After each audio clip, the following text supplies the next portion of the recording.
네, 오늘은 참 우리 주님께서 기뻐하시겠습니다. 새 가족이 100명 넘게 아직 통계는 안 했지만 오신 것 같고요. 예, 요즘은 이렇게 유명 구제 정책으로 인해서 동포사회가 좀 떠들썩하죠. 과연 잘 되었으면 좋겠습니다. 이 모든 것들은 우리 주님께서 해 나가시는 일인 줄 믿습니다. 우리 이제 동포들이 100년 전에 국경을 넘어서 만주 땅으로 갔습니다. 그런 것이 올 수 없는 상황이 되어가지고 같은 핏줄이면서도 국적을 다르게, 여러분들은 중국 국적을 가지고 오셨죠? 예, 그래서 고국에 왔더니 참 여러 가지 어려운 일이 많이 생겼습니다. 100년 전에 우리가 중국으로 들어갈 때는 중국 정부의 허락을 받지 않았어요. 그냥 무단 침입했습니다, 우리 조상들이. 예, 그래서 거기서 그냥 살았죠. 뭡니까? 불법 체류죠. 예, 100년 전에 우리 선조들이 중국에서 불법 체류를 했어요. 예, 그런데 중국 정부에서는 땅을 주었고 국적을 주었습니다. 그런데 이제 우리가 고국에 왔는데요. 지금은 참 올 수 없어서 이름 바꿔서 왔는데 유명 여권자가 되었고, 좀 더 오래 살다 보니까 불법 체류자가 되어버렸습니다. 이런 우리들의 여러 가지 딱한 상황을 참 이렇게 이번 한국 정부에서 어떻게 구제해 줄지 저희들이 귀를 기울이고 집중해서 관심을 가지고 있습니다. 하나님께서 잘 되게 해주시리라고 믿습니다. 21세기로 매진하는 중국 조선족 발전 방략 연구라는 요령 민족 출판사에서 출판한 책이 있습니다. 이 책에 있는 내용을 제가 잠깐 소개를 하면은요, 우리 조상들이 그 당시에 중국으로 넘어간 이런 사연들이 소개가 되고 있습니다. 1909년 봄에 서울 량기탁의 집에서 신민회 관부회의를 소집했습니다.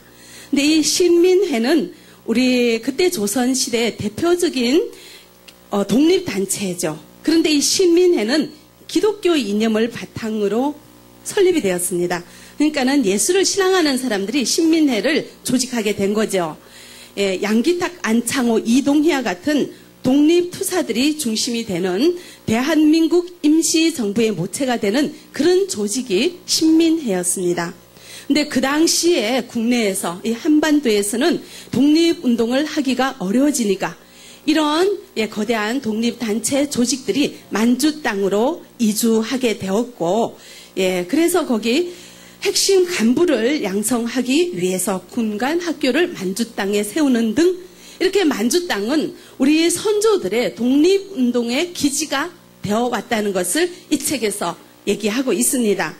또한 리희영 현재가 1910년 60명의 권속을 이끌고 류하현 삼원포로 이동을 하였고, 그런 동네가 있죠? 네. 1910년 3월 홍범도는 길림성 장백현에 이동을 하였고, 이 한반도에서, 조선 땅에서. 그리고 리진용은 그리고 또 한 많은 외적을 물리치면서 만주로 이동하였다는 이런 우리 선조들의 이동의 역사가 이 책에 다 기록이 되고 있습니다. 그리고 안중근의 사촌 형제 안명근, 김자진 등 많은 독립투사들이 만주에서 활동을 하고 있는 이런 흔적들을 기록하고 있고요. 이렇게 우리의 선조들은 이 한반도의 독립을 위해서 만주 땅으로 이동하게 되었고, 근데 국제 정세의 변화로 인해서 이렇게 한국에 건너올 수 없게 된 사정으로 중국에서 있었더니 중국 정부가 땅을 주고 국적을 주어서 우리가 조선족이 되어버린 이런 역사적인 흐름이 있습니다. 또한 많은 사람들은 경제적인 이유로 만주로 이동을 했죠. 그런데요, 이렇게 알지 못하고 만주로 가면 어떻게 되는지, 그리고 이 나라의 독립을 위하여 생명을 내어놓고 이렇게 독립투쟁을 하고 독립운동을 하던 선조들이 우리의 선조라, 조상이라고요. 남다른 기계와 이 목숨을 아끼지 않고 불의를 보고 참지 못하며 정의를 구현하기 위하여 뛰어드는 이런 남다른 기계와 투지가 있던 그런 성정을 가진 분들이 우리들의 조상이라는 것을 우리는 알 수 있습니다. 많은 사람들이 한반도에서 옆집에도 가기가 어렵고 자기가 살고 있던 터전을 벗어나면 죽을 것 같은 그런 불안감이 있잖아요. 이런 모든 것들을 뒤로하고 낯선 땅으로 이동한다는 것은 남다른 기계와 모험심과 그런 남다른 성정이 있다는 것을 우리는 알 수가 있습니다. 이런 남다른 성정을 가지고 남다른 기계와 투지를 가진 선조들이 우리의 선조라는 것을 우리가 생각하면 참 자랑스러워요. 그죠? 그런 자랑스러움이 우리에게 있기를 바랍니다. 그리고 그 당시에 중국에서 한족을 비롯한 56개 민족 가운데서 오직 이 중국 땅을 침범하는 일본에 대해서 반일 투쟁을 한 민족은 우리 조선족밖에 없었대요. 어느 누구도 일본에 대항해서 조직을 하고 자체적으로 조직을 하고 나서서 투쟁을 한 민족이 없었는데 우리 조선족은 일본 주둔군을 수백 명 쳐부신 그런 성과도 있었다고 이야기하고 있습니다. 이렇게 그 역사의 흐름을 보면 역사책을 살펴보면 우리 선조들의 남다른 기계와 남다른 용기가 있음을 우리는 살펴볼 수가 있습니다. 이런 우리 선조들의 남다른 민족사랑 동포 사랑이 있었기 때문에 지금 현재의 오늘날의 대한민국의 존재가 가능하게 되었다는 것을 이 어느 누구도 부인할 수가 없습니다. 우리가 비록 이 한국에 살고 있지만 우리가 이 대한민국의 존립을 위하여서 굉장한 공헌을 한 1등 공신이라는 것을 여러분들은 기억하시기 바랍니다. 이렇게 남다른 민족사랑, 남다른 동포사랑을 하는 사람이 있습니다. 오늘 본문에 나오는 모세죠. 그 본문을 다시 읽어보겠습니다. 출애굽기 2장 11절이죠. 같이 읽겠습니다. 모세가 장성한 후에 한 번은 자기 형제들에게 나가서 그들이 고되게 노동하는 것을 보더니 어떤 애굽 사람이 한 히브리 사람 곧 자기 형제를 치는 것을 본지라. 좌우를 살펴 사람이 없음을 보고 그 애굽 사람을 쳐 죽여 모래 속에 감추니라. 여기 모세는 히브리 사람이라고 합니다. 이스라엘 민족을 히브리 사람이라고 그래요. 그래서 모세는 이스라엘 백성이었습니다. 근데 이제 모세가 이스라엘 핏줄을 백성의 이스라엘 민족의 핏줄을 가지고 어디에서 살고 있었는가 하면 애굽 땅에서 살고 있었습니다. 애굽 땅에 있는 남의 나라 사람 이스라엘 백성들이 자꾸만 숫자가 많아지고 강성해지니까 이 애굽 왕은 이스라엘 백성들을 학대하기 시작했습니다. 노예로 삼아서 고된 일을 시키고 굉장히 어려운 일을 시키면서 굉장히 학대를 했습니다. 그래서 이 애굽 왕은 또한 히브리 민족이 이렇게 막 흥왕하고 강성해질 것을 두려워해서 태어나는 남자 아기들은 모조리 죽여라 이렇게 명령을 했어요. 그런 굉장히 어려운 시절에 모세가 태어났습니다.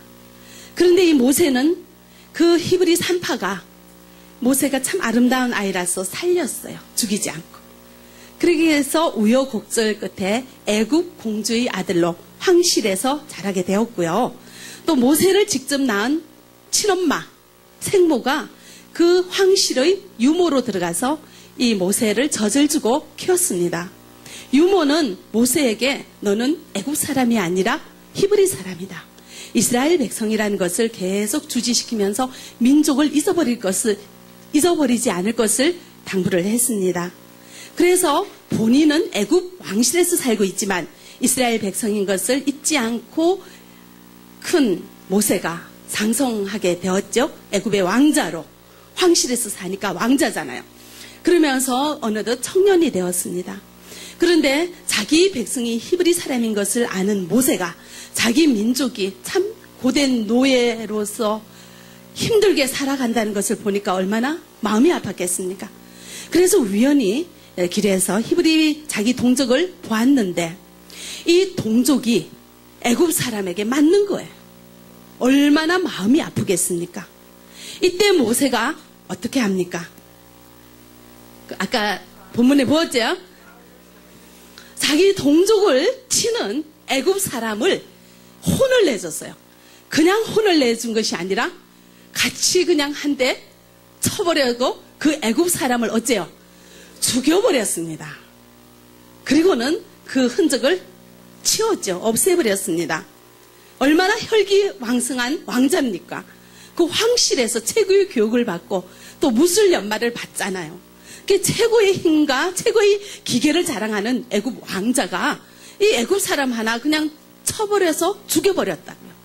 자기 성질대로 자기 힘대로 그렇게 하는 것이 동포 사랑인 줄 알고 자기 민족을 향한 뜨거운 마음으로 그런 열정으로 그렇게 애굽 사람을 쳐 죽여버렸습니다. 어떤 마음으로 그렇게 했죠? 동포를 사랑하는 마음으로 그렇게 했습니다. 그런데 같은 동포인 히브리 민족이 이스라엘 백성들이 모세의 그런 애끓는 동포 사랑을 알아줍니까? 우리 13절을 같이 15절까지 읽어보겠습니다. 이튿날 다시 나가니 두 히브리 사람이 서로 싸우는지라 그 잘못한 사람에게 이르되 내가 어찌하여 동포를 치느냐 하매 그가 이르되 누가 너를 우리로 다스리는 자와 재판관으로 삼았느냐 내가 애굽 사람을 죽인 것처럼 나도 죽이려느냐 모세가 두려워하여 이르되 일이 탈로 되었도다. 바로가 이 일을 듣고 모세를 죽이고자 하여 찾는지라. 모세가 바로의 낯을 피하여 미디안 땅에 머물며 하루는 우물 곁에 앉았더라. 아멘. 자, 같은 민족인 이 이스라엘 백성들이 과연 모세가 우리 동포들을 너무너무 사랑해서 우리 동포 편을 들고 애굽 사람을 죽였구나 이렇게 알아줍니까? 알아주지 않아요. 네가 뭔데 사람을 치느냐. 도리어 이렇게 되어들어요. 예, 그 애굽 사람을 죽인 것처럼 나도 죽이려느냐? 당신은 살인자다. 이렇게 이야기를 합니다. 그러니까 이제 모세가 사람을 죽인 것이 탈로가 났다는 것을 알게 된 모세는 어떻게 합니까? 15절에 보면 도망가게 되어요. 그 자리에 있으면 이제 왕에게 잡혀서 살인자로 물려서 처형당할 것이 분명하니까 도망하게 되는 그런 일이 이 성경 본문에 있습니다. 네, 모세는 하나님의 백성입니다. 하나님께서 이 이스라엘 백성들을 구원할 계획을 가지시고 태어나게 하셨고요. 이 민족에 대한 남다른 사랑을 가지게 하셨습니다. 그렇지만 모세에게는 어떤 성격이 있어요? 욱하는 성격이 있었죠.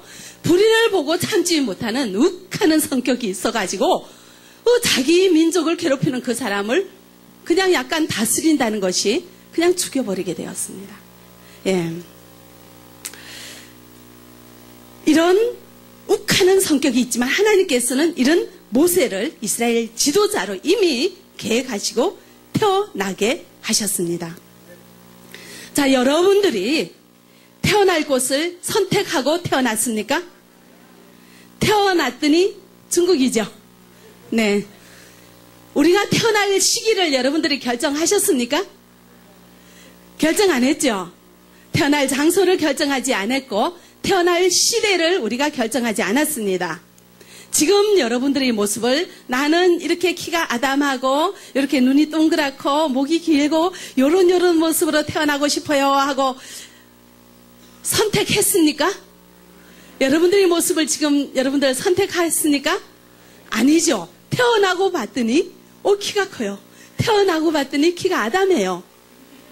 우리가 보통은 키가 큰 사람들을 참 부러워하는 면이 있는데 지난번에 사역반 할 때 몇 년 전에 키가 되게 크고 제가 봤을 때는 참 멋있어요. 여자분인데 집사님인데 막 키가 크고 요즘 태어났으면 모델 할 정도로 그렇게 늘씬한 분인데 연세가 좀 많으신데 그래서 집사님은 어떠세요? 했더니 그분이 하시는 말씀이 나는 키 큰 게 그렇게 부끄러웠대요. 남들보다 키가 이만큼 더 있어가지고 어릴 때부터 자랄 때 맨날 이렇게 구부정하게 해가지고 목을 이렇게 넣어가지고 키가 작아 보이게 하면서 구부정하게 걸어 다녔다고 그래요.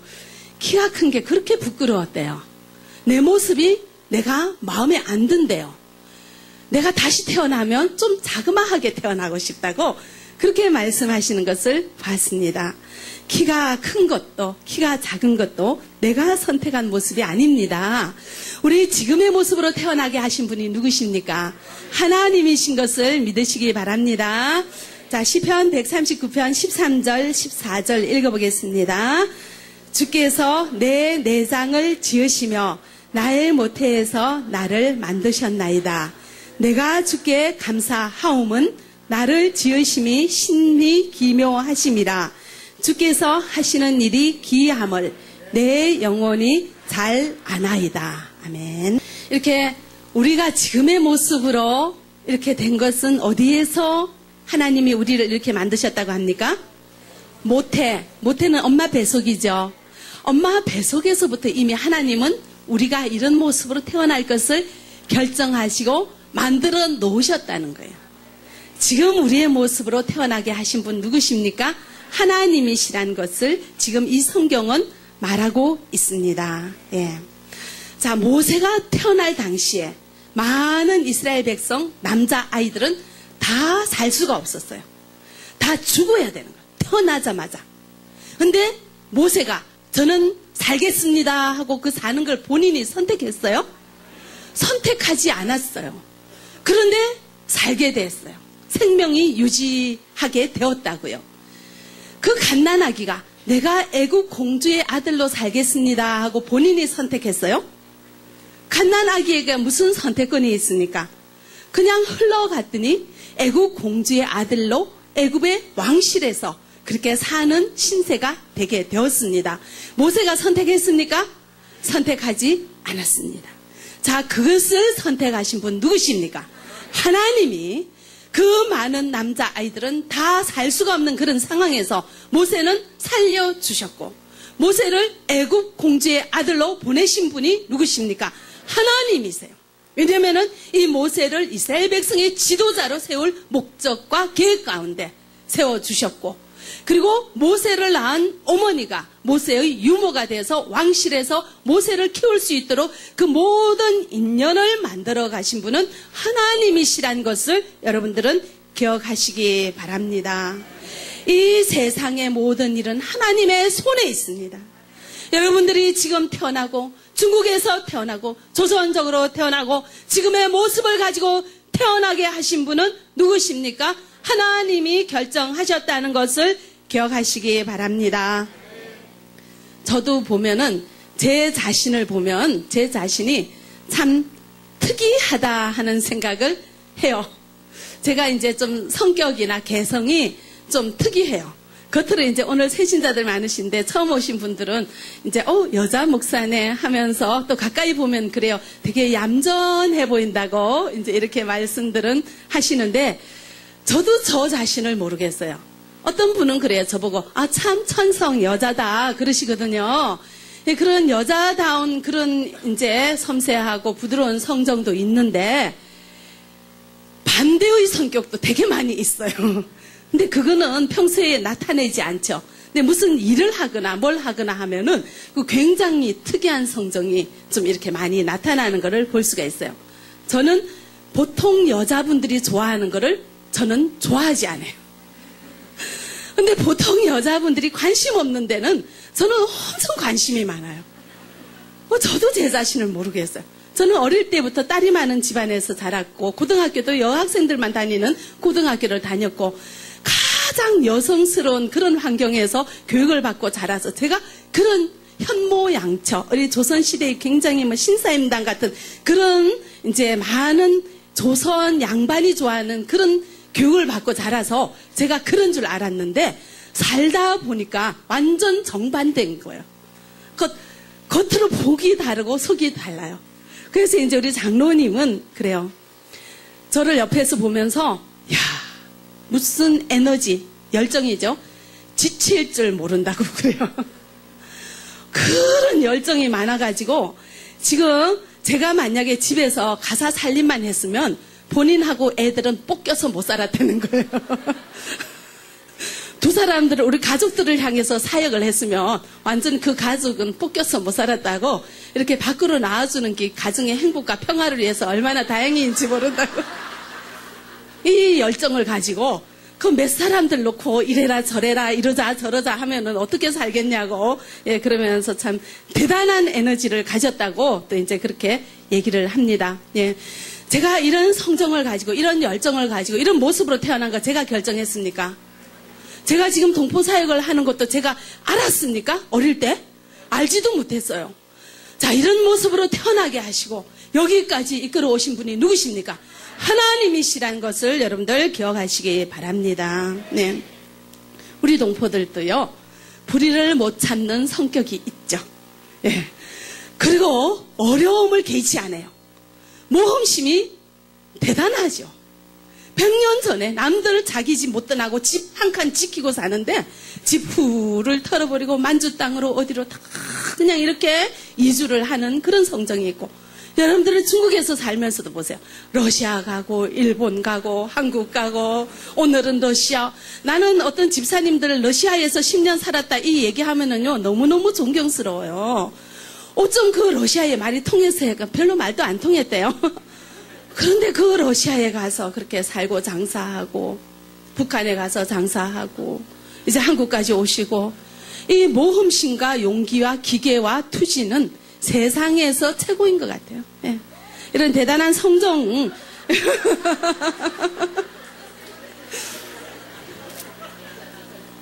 여러분들이 선택한 거예요?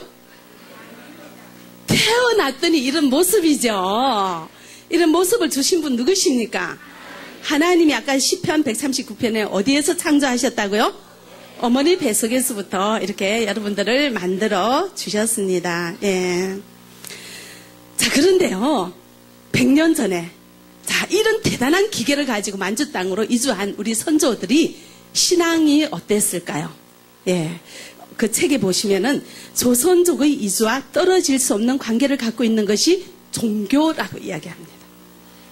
우리 조선족, 이제, 료령성 민족 연구 출판사에서 만든 책이에요. 이런 조선족의 이주와 떨어질 수 없는 관계가 있는 것이 종교라고 이야기하고요. 저명한 독립운동가 리동리는 용정에서 교회를 세우고 교회의 전도 사업에 매진했고, 아까 신민회가 기독교 이념으로 세워진 단체라 했죠. 그 독립운동을 하는 사람들은 모두가 예수 믿는 사람들이었다고요. 그리고 황병길은 기독교회를 조직했어요. 그리고 제가 그 책에 1926년도에 그 만주 땅에 살았던 신앙인, 예수 믿는 사람들이 몇 명인가 다 집계를 해봤어요. 그 책에는 어느 교회 몇 명, 어느 교회 몇 명 다 그 상황이 기록이 되어 있더라고요. 그래서 집계를 해봤더니 약 22,000명 정도의 성도가 있어요. 100년 전이잖아요. 이 당시에는요, 한반도에 예수 믿는 사람도 없었다고요. 두루마리 입고 쪽두리 쓰고 갓 쓰고 다니는 그런 시대예요.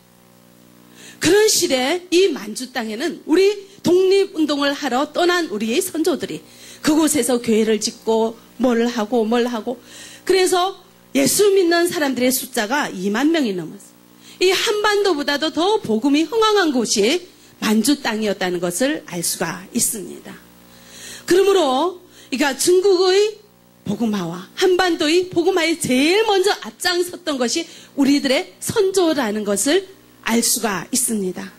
하나님께서는 그 많고 많은 사람들 중에서 특별히 우리를 택하시고 우리 동포들을 택하시고 이 지역의 복음화의 씨앗으로 우리를 선택했는데, 지금 중국 땅에서 사는 우리 동포들이 하나님을 알고 있습니까? 하나님을 신앙하고 있습니까? 하나님은 우리를 선택하셨는데 우리는 살기 바빠서 세상에 맞춰 살아가느라고 이 하나님을 버렸습니다. 이 하나님을 기억하지도 않고 지금까지 살아오고 있습니다. 그러나 하나님께서는 그 중에 남은 자를 두시고 그 중에 민족의 복음의 일꾼들을 두시고 해서 지금까지 이 만주 땅의 교회가 끊어지지 아니하게 하셨고, 우리 중국 조선족 교회가 지금까지 연명하며 이어올 수 있도록 우리 주님께서는 하셨고요. 그리고 우리 동포들에게 어떻게 하면 하나님을 더 잘 알게 할까, 주님께서는 고심 가운데, 계획 가운데 수십만 명의, 우리 50만 명의 동포들을 한국으로 이끌어 오셨습니다.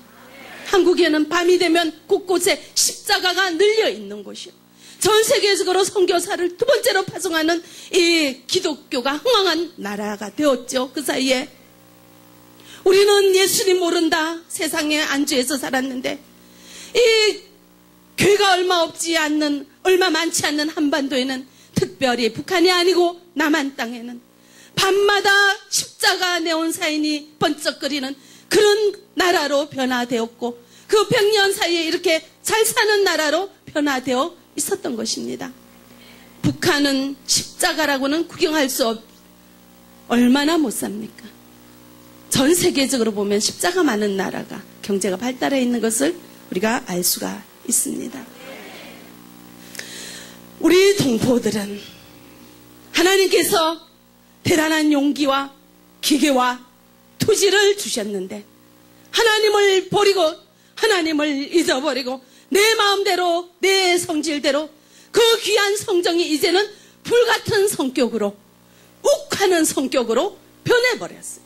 하나님을 모르니까 하나님 앞에 사용되지 않으니까 그 좋은 성정이 술 먹으면 욱하는 성격되어 옆에 있는 사람 분풀이하고 때리고 칼로 찌르고 이런 사건을 만드는 욱하는 성격으로 변화되어서 술 없이는 마음에 안식을 얻을 수가 없고 술 한잔 하지 않고는 이 성질 달랠 수가 없어서 중국에서 사는 우리 남자 중국 동포들이 얼마나 많이 술에 쩌들려서 살아가고 있는지요.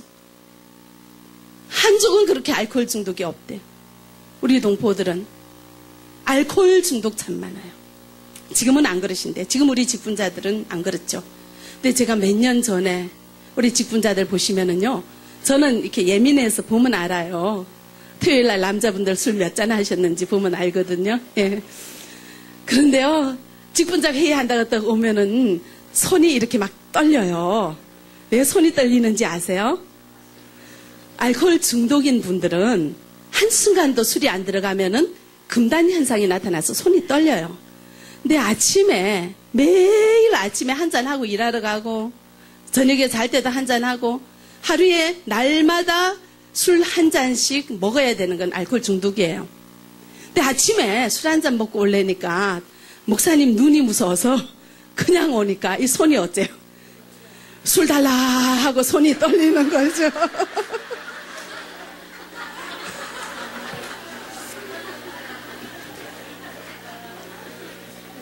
예. 그렇게 술에 쩔어서 살아가고 있다고요. 술에 쩔어서. 이 대단한 성질을 어떻게 할 수가 없으니까. 하나님 앞에 쓰임받지 못하니까 이것이 욱하는 성격이 되어서 좀 세상 말로 하면은 개 같은 성격이 돼버려서 어디 한 대 치고 싶은 이 그냥 울분이 터져나오는 성격이 되어가지고 싸우다가 남자분들끼리 싸우다가 화가 나서 주방에 가서 칼 들고 설쳤더니 살인 미수가 돼서 지금 감옥에 있는 분들도 계십니다. 예. 이걸 보는 우리 하나님의 심정이 어떠하겠습니까? 하나님은 우리가 하나님 안에서 살아가기를 원합니다. 하나님의 영광을 위하여 살아가기를 원합니다. 그래서요, 이런 우리들을 그냥 둘 수가 없는 거예요. 자, 모세도 불같은 성격이 있다고 했죠. 그런데 자기가 애굽 왕자니까 자기 성질대로 자기 마음대로 다 하면 되는 줄 알았어요. 성질 부렸더니 살인자가 돼가지고 도망자 신세가 되어버리는 겁니다. 하나님께서는 모세를 아무리 이 나라의 지도자로 세웠지만 하나님 뜻대로 움직이는 하나님의 사람으로 훈련되어져야 되고 변화되어져야 되기 때문에 하나님께서는 모세를 광야에서 40년 동안 훈련시키십니다. 말 안 통하는 양들 보고 살도록. 얼마나 답답하겠습니까? 애굽 왕자로서 손가락 하나면은 하녀들이 와서 시중 들고 눈빛으로 말하고 손가락으로 말하고 말 안 해도 다 살 수 있는 그런 어마어마한 지위에 있던 이 왕자가 이제는 말 안 통하는 양들하고 그 양을 치는 목동이 돼서 40년을 광야에서 살게 했습니다. 왜 그럴까요? 하나님의 계획 가운데 이 사람을 지도자로 세우려면 하나님 말씀 따라 순종하는 자가 되어야 돼. 자기 성질 부리는 사람 돼서는 안 되는 거예요. 그래서 하나님께서는 40년 동안 이 모세를 훈련하셨어요. 그래서 민수기 12장 3절에 보시면 모세가 어떤 사람들보다 더 온유하더라 그런 성경 구절이 있죠. 그렇게 변화될 때 하나님께서는 모세를 부르시고 이제는 이 민족의 지도자로 내어보내십니다. 출애굽기 3장 10절 우리 같이 읽어보겠습니다. 예, 시작. 이제 내가 너를 바로에게 보내어 너에게 내 백성 이스라엘 자손을 애굽에서 인도하여 내게 하리라. 예, 하나님께서는 40년 동안 모세를 훈련하셨어요. 온유한 사람으로 바꿔가지고 하나님의 말씀이면 죽도록 충성하고, 하나님의 가라 하면 어디든 가고, 하나님이 서라 하면 서는, 하나님의 말씀대로 살기도 하고 죽기도 하는 하나님의 사람으로 변화되게 훈련하셨을 때 하나님께서는 모세를 부르시고 이스라엘 백성의 지도자로 보내셨습니다. 자, 지금 우리를 하나님께서는 훈련하고 계십니다. 하나님이 주신 귀한 성정을 하나님 앞에 사용하는 것을 알지 못하고 하나님조차도 알지 못하는 이런 우리 동포들을 하나님은 부르셨어요. 우리 한중사랑교회 이 자리에 이렇게 부르셨어요. 오늘 특별히 새신자가 이렇게 100명이 넘게 오셨는데 여러분들을 하나님께서는 부르셨다는 것을 기억하시기 바랍니다. 하나님이 아무리 좋은 두뇌를 주시고 아무리 좋은 성정을 주시고 아무리 많은 재능을 주셔도 그것이 하나님 앞에 훈련받아야 하는 것입니다. 그래서 하나님께서는 여러분들을 남의 집에서 묵묵히 일하도록 두십니다. 순종과 인내를 배우게 하십니다.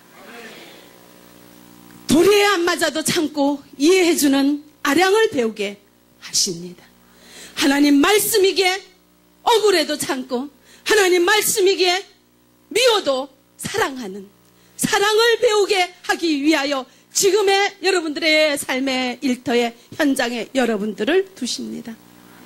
돈 때문에 자존심 꾸깃꾸깃 꾸겨가면서 굴욕을 참으면서 그 돈 한 장 줍기 위하여 온몸을 다 바쳐서 일에 매여 있는 하찮은 근로자의 신세로 여러분들을 부르신 것이 아니라는 것을 기억하시기 바랍니다. 그 대단한 모세도 40년 동안 말 안 듣는 양을 가지고 40년 동안 씨름하게 하셨습니다. 욱하고 불같은 성격 다 날아갈 때까지 훈련하셨습니다. 여러분들을 하나님께서는 여러분들이 직장에서 여러분들의 일터에서 훈련하고 계시는 것을 기억하시기 바랍니다.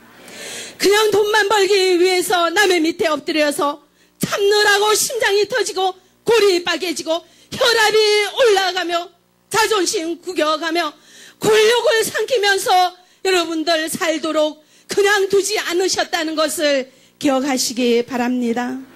그것을 알지 못해서 이 성질 참느라고 술 한 잔 두 잔 날마다 먹지 않으면 안 돼서 알코올 중독되고 알코올 중독된 남편 큰사하기 어려워서 아내는 도망가고 아들은 집 나가고 가정이 파괴되고 불행이 찾아오는 우리 동포덕의 현실을 여러분들 볼 수 있기를 바랍니다.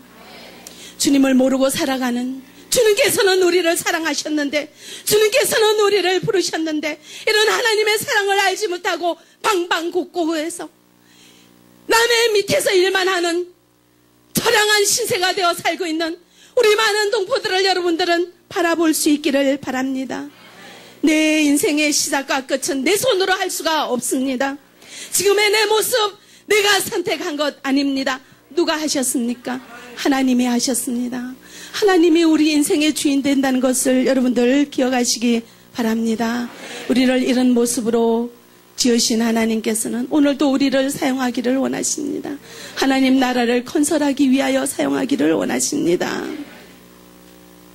어떤 분들은 이럽니다. 우리 동포들이 예모가 없어. 우리 동포들이 수평이 없어. 이런 말을 할 때 제가 참 가슴이 아파요.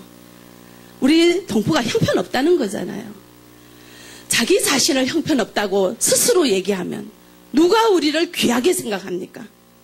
어제 우리 상담 교육 시간에 배웠죠. 내가 나를 싫어하면 누가 나를 좋아합니까?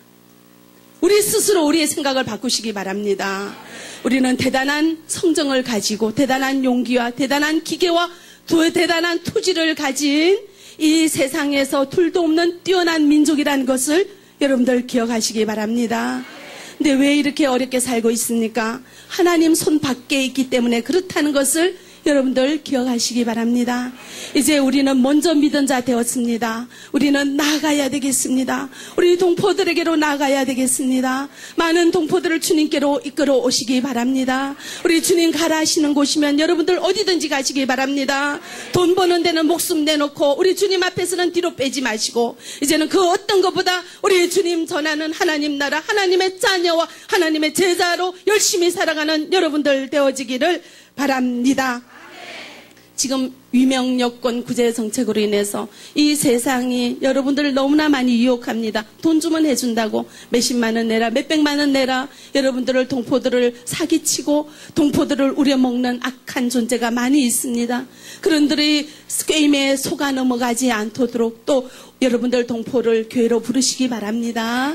여러분들에게 주신 사명 기억하시고 최선을 다하며 순종하는 우리가 되어지기를 바랍니다. 기도하겠습니다.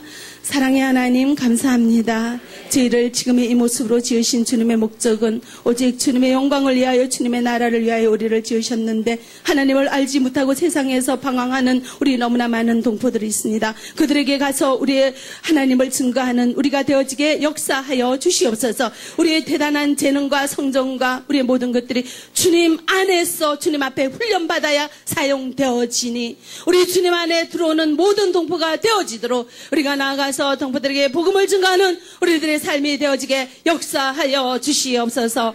예수 그리스도의 이름으로 기도합니다. 아멘.